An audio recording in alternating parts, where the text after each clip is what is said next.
아침에 비대면 예배라 제가 한 8시 반 정도 교회 나왔는데 이미 한 8시부터 젊은 두 내가 비대면 예배라 본당에 들어갈 수 없으니까 교회당 안에 와서 우리 문 밖에서라도 우리 교회를 위해서 또 예배를 드리는 마음을 가지고 기도를 해야 되겠다 생각하고 교회 주차장 안에서 기도하고 있는 두 젊은 부부를 보았습니다.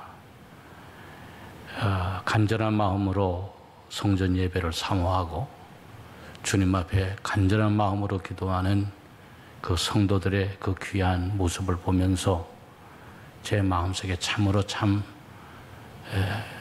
감사하고 안타깝기도 하고 또 그런 마음을 느꼈습니다. 오늘 우리가 행정명령에 따라서 비대면 예배를 드리고 있지만 여러분들이 교회당에서 예배를 드리는 것과 같은 마음과 또 자세와 믿음을 가지고 각 가정에서도 하나님 앞에 경건하게 함께 예배를 드려 주시기를 바랍니다. 요즘 우리 젊은이들을 볼 때 참으로 마음이 아픕니다. 한창 꿈을 가지고 시작해야 할 나이에 시작조차 해보지 못하고 절망에 사로잡혀 있는 우리 젊은이들이 많은 것을 보게 됩니다. 힘들게 대학을 졸업하고 또 긴 시간 취업 준비를 했어도 취업을 하지 못해서 발을 동동거리며 다니는 수많은 젊은이들이 있는 것을 보게 됩니다. 또 30대, 40대의 젊은 세대들도 고뇌가 큰 것을 보게 됩니다. 올라가는 집값, 고용 불안으로 인해서 결혼도 미루고 밤잠을 이루지 못하는 수많은 젊은 세대들이 있는 것을 보게 됩니다. 마치 끊어진 사다리와 같아서 올라가지도 못하고 내려가지도 못하고 불안과 두려움 속에 사로잡혀 있는 것을 보게 됩니다. 여러분, 그렇다고 해서 50대가 나은 것은 결코 아닙니다. 명퇴를 하거나 퇴직을 앞두고 앞으로 남아있는 긴 시간을 살아야 되는데 준비된 것은 많지 않고 해야 할 일은 많기 때문에 태산각전 같은 걱정을 하고 있는 우리 50대의 분들도 보게 됩니다. 여러분, 나이가 들다 보니까 가끔 돌아가신 부모님이 생각이 나요. 힘이 드셔도 아파도 아프다고 하는 말씀을 하지 아니하고 꿋꿋하게 참으며 살아가시던 우리 어머니, 아버님이 생각이 납니다. 자녀들을 마음껏 도와주지 못해서 뒤돌아서서 눈물 흘리시던 그런 모습들이 생각이 나게 됩니다.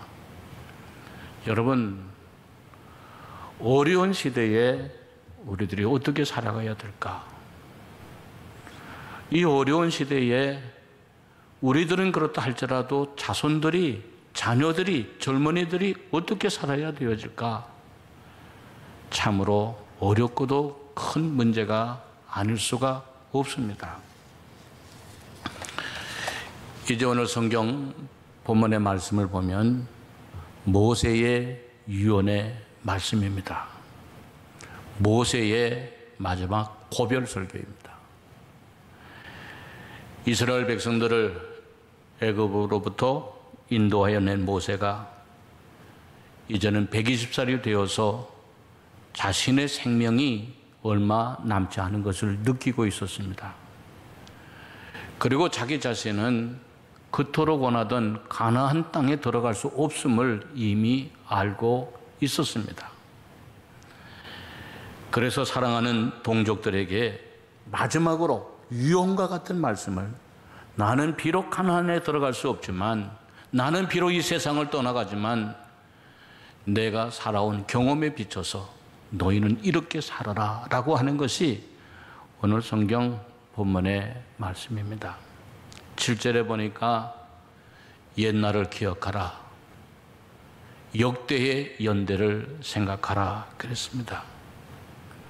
내가 120년 동안 이 세상을 험하고 험한 인생을 살아왔더니 내 인생 가운데 하나님이 이렇게 역사하셨더라, 너희 조상들 가운데 하나님이 이렇게 역사하셨더라 라고 하는 것을 생각하고 옛날을 생각하고 역대를 생각하며 너희가 이 세상에서 믿음을 가져라, 힘을 얻으라 라고 하는 것이 오늘 본문의 말씀입니다. 9절에 보니까 여호와의 분깃은 자기 백성이라 그랬어요.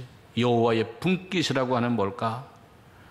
하나님의 이제 택한 백성이라고 말해요.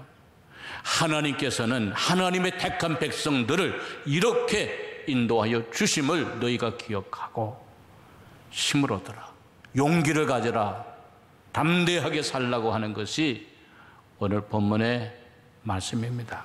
자, 그러면 하나님이 어떻게 인도해 주셨는가? 여기 오늘 10절에 보니까 여호와께서 그를 황무지에서 짐승이 부러지는 광야에서 만나시고 호위하시고 보호하시며 자기 눈동자같이 지키셨도다. 하나님이 어떻게 지켜주셨는가? 자기의 눈동자처럼 지켜주셨다는 게. 여러분, 사람의 눈이 얼마나 중요합니까?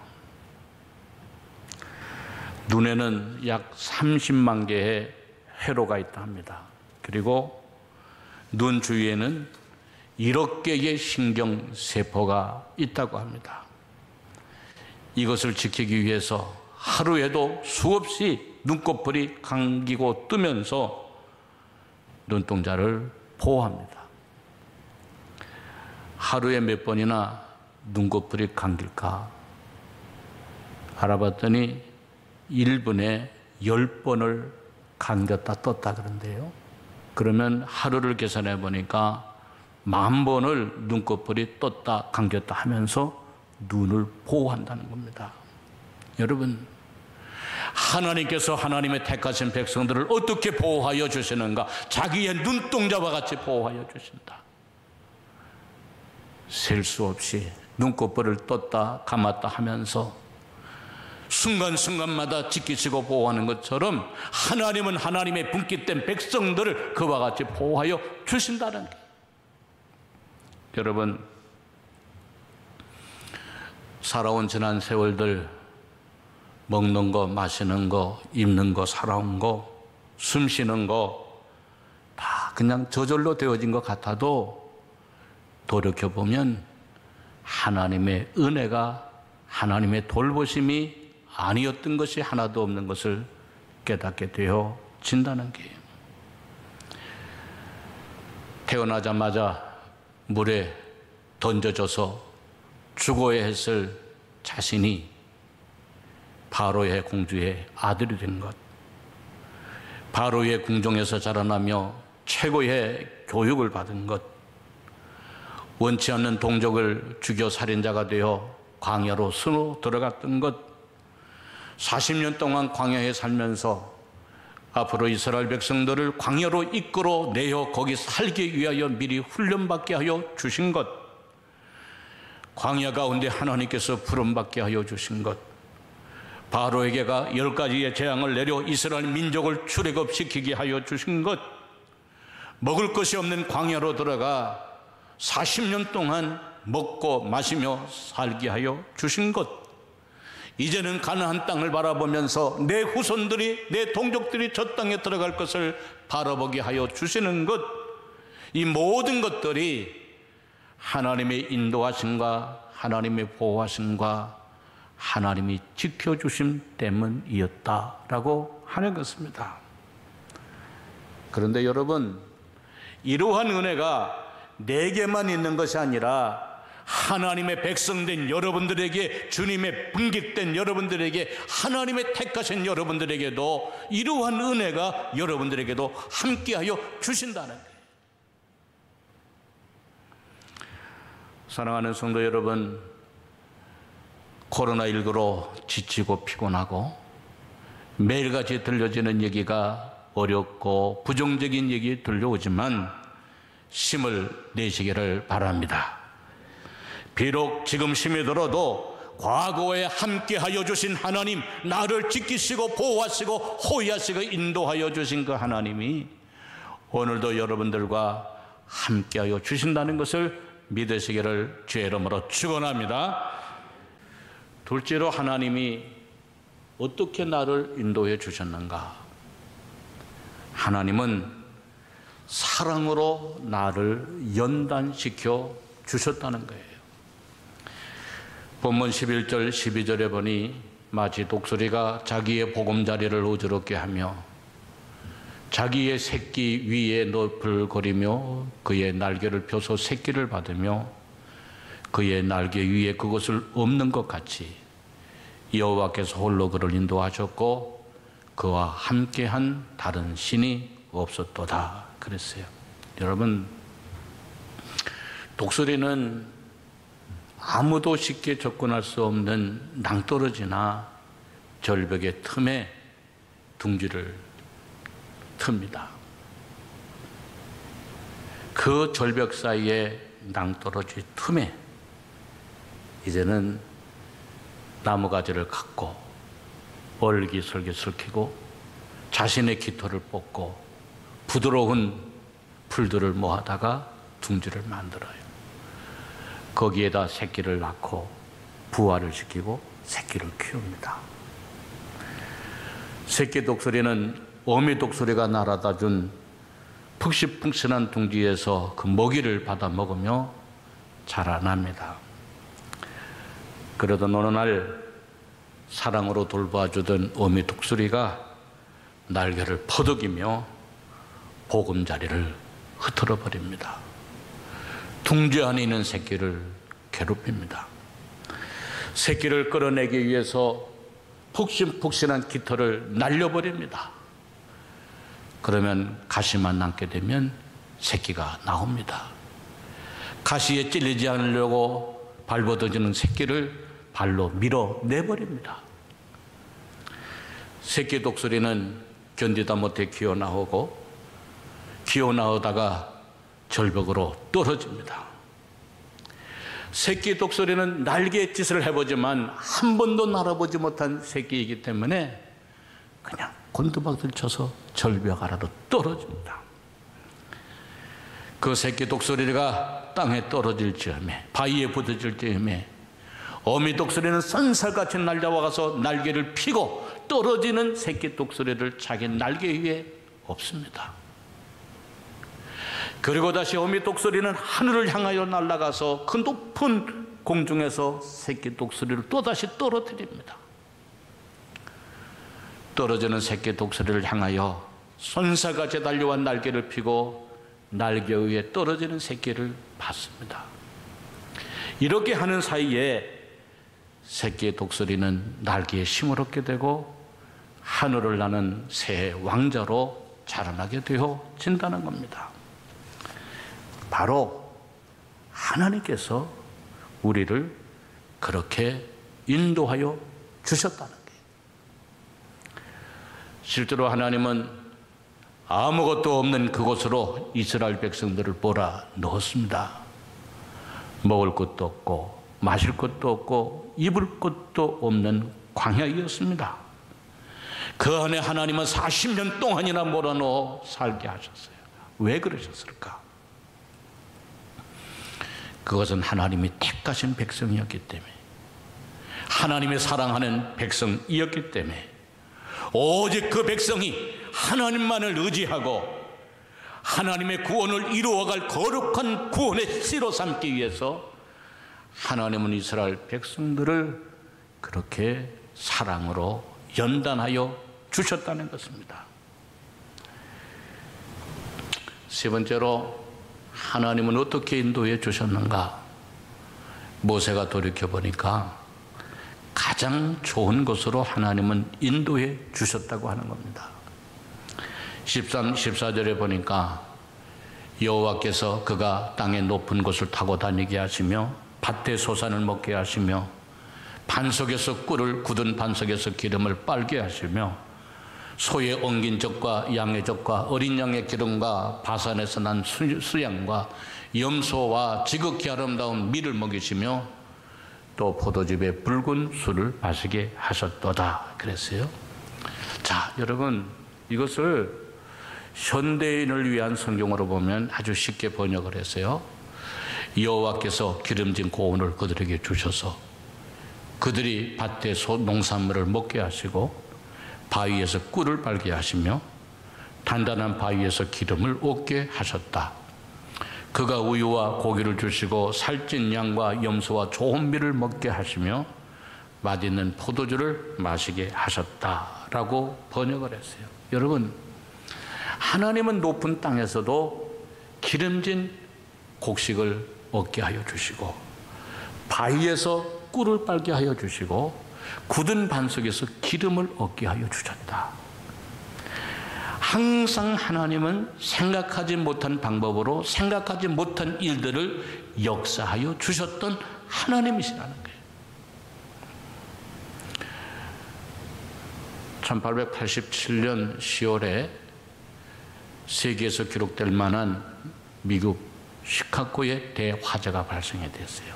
여러분, 시카고에 가보신 분들은 아시겠지만 세계의 도시들 가운데 가장 아름답게 건축된 도시가 시카고입니다. 그래서 건축학을 공부하는 사람들이 도시를 건축 설계를 하는 것을 공부하기 위하여 세계 유명한 건축사들이 다 시카고를 와서 도시계획을 공부를 합니다. 왜냐하면 그때 당시에 발생해 된 큰 화재 때문에 시카고 전체를 새롭게 도시를 설계를 했기 때문에 가장 멋지고 가장 아름다운 도시가 되었기 때문입니다. 이때 그 화재 가운데 시카고에 있는 거의 모든 건물들이 다 불에 탔어요. 그런데 그 가운데 어떤 건물이 불에 탔는가 하면 D.L. 무디 목사님이 목회하던 그 교회가 완전히 불에 탔습니다.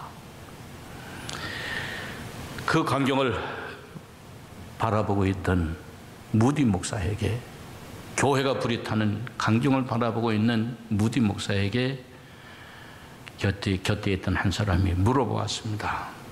목사님, 전능하신 하나님이 어찌하여 자신의 교회가 저렇게 타버리는 것을 그냥 보고만 계십니까? 이때 무디 목사가 이렇게 대답을 했어요. 그건 하나님이 우리를 돕고 계시는 겁니다.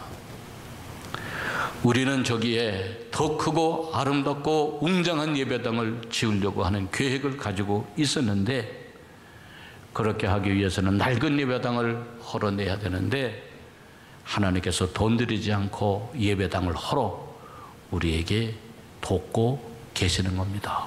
그렇게 대답을 했어요.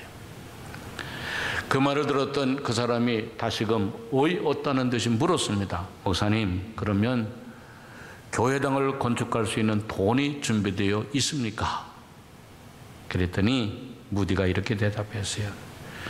나는 화재 때문에 아무것도 가지고 나오지를 못했습니다. 그러나 써도 끝이 없는 하나님의 근거를 가지고 나왔습니다. 그랬더니 그 사람이 또 물어봤어요. 그러면 그 근거가 뭡니까? 그랬더니 무디 목사가 하는 말씀이 바로 이 성경책입니다. 그랬어요. 무디는 그 뒤에 이 성경책 한 권을 들고 영국으로 건너가 놀라운 영국의 부흥운동을 일으키고 가는 곳곳마다 교회 건축을 위하여 모금을 했는데, 엄청난 모금을 하고 무너진 그 자리에 무디 기념교회 엄청난 교회를 세울 수 있도록 하나님이 허락하여 주셨다는 거예요. 하나님은 어떻게 인도해 주셨는가? 네 번째는 오직 하나님만이 인도해 주셨다는 거예요.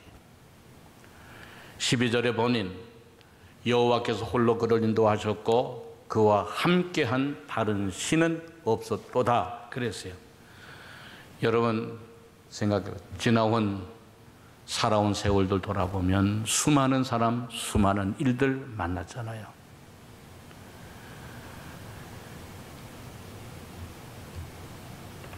그러나 끝까지 남아주었고, 끝까지 함께해 주었고, 끝까지 도와주셨던 분은 오직 하나님 한 분뿐이었다라고 하는 거예요. 여러분, 사실 우리가 지나온 수많은 세월들 생각해 보면 수많은 사람들 만났습니다.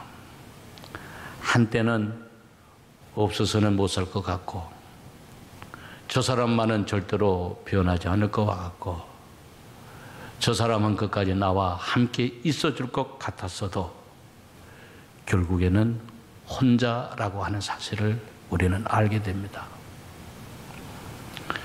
그런데 나를 지으신 하나님, 나를 창조하신 하나님, 나를 도와주셨던 그 하나님은 끝까지 나와 함께하여 주셨다는 게, 그러니 너희도 그 하나님을 믿으라는 거예요. 그 하나님을 끝까지 의지하라고 하는 거예요. 하나님은 한 번도 나를 떠나지 아니하시고, 하나님은 한 번도 나를 배반하지 아니하신 그 하나님, 여러분들이 꼭 기억하고 믿으라는 거예요. 여러분을 지으신 하나님, 창조하신 하나님. 아프리카의 한 인쇄업체에서, 큰 인쇄업체인데 미국의 한 유명 회사로부터 인쇄기 한 대를 비싼 값에 수입을 했습니다.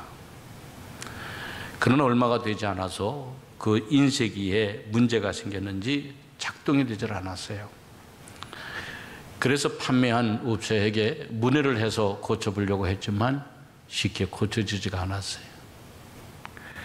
결국 미국에 판매한 회사에게 고쳐줄 전문가를 파송해 줄 것을 요청을 합니다. 얼마 후에 한 명의 전문가가 미국으로부터 왔는데 남아공 공항에 도착을 하게 되었을 때 마중을 나갔어요. 그 회사의 사람들이 급하니까 모셔오려고 마중을 나갔어요. 마중을 나간 사람들이 깜짝 놀랐어요. 그 이유는 미국으로부터 온 전문가는 20대 정도밖에 보이지 않는 너무나 새파란 청년이었기 때문에 그래요.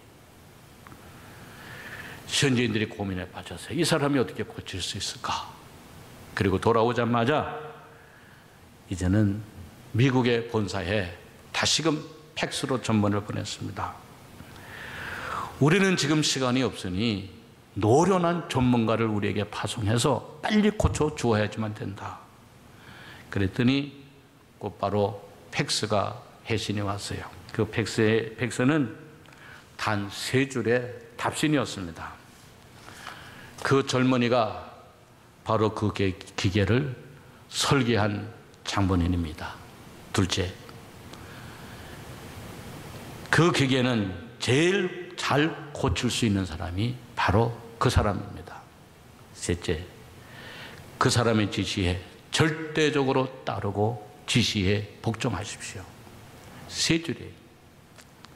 여러분, 나를 지으신 하나님, 나를 사랑하여 주신 하나님, 나를 제일 잘 알고 계시는 그 하나님, 모든 문제의 해답을 알고 계시는 하나님이 바로 여러분을 사랑하여 주시는 하나님이심을 여러분은 꼭 믿으시기를 바랍니다.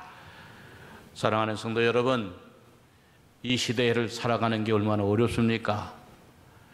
알지 못해서 어렵고, 해결할 수 없어서 어렵고, 힘이 없어서 어렵고, 능력이 없어서 어렵지 않습니까? 그러나 천지를 창조하시고 나를 사랑하여 주시고 문제의 해답을 알고 계시는 하나님을 믿으시기를 바랍니다. 사랑하는 성도 여러분, 코로나19로 우리 모두가 지쳐가고 있습니다. 세상의 답을 구하고 있지만 아는 사람이 하나도 없습니다. 해결할 수 있는 능력도 없습니다. 모두가 백성들을 괴롭히는 얘기들 뿐입니다. 힘들게 하는 얘기들 뿐입니다. 그러나 세상을 창조하시고 우리를 사랑하시고 지으시고 답을 알고 계시는 분은 하나님이심을 기억하시기를 바랍니다. 그 하나님의 여러분들을 눈동자와 같이 지켜주실 것입니다. 하나님은 여러분들을 연단 후에 더 좋은 것으로 채워주실 것입니다. 하나님은 가장 좋은 것으로 인도하여 주실 것입니다. 그리고 그 하나님만이 여러분을 도와주실 것입니다. 그 하나님을 믿고 이제는 승리해 나가는 우리 녹음교회 모든 성도 다 되어지시기를 주의 이름으로 축원합니다.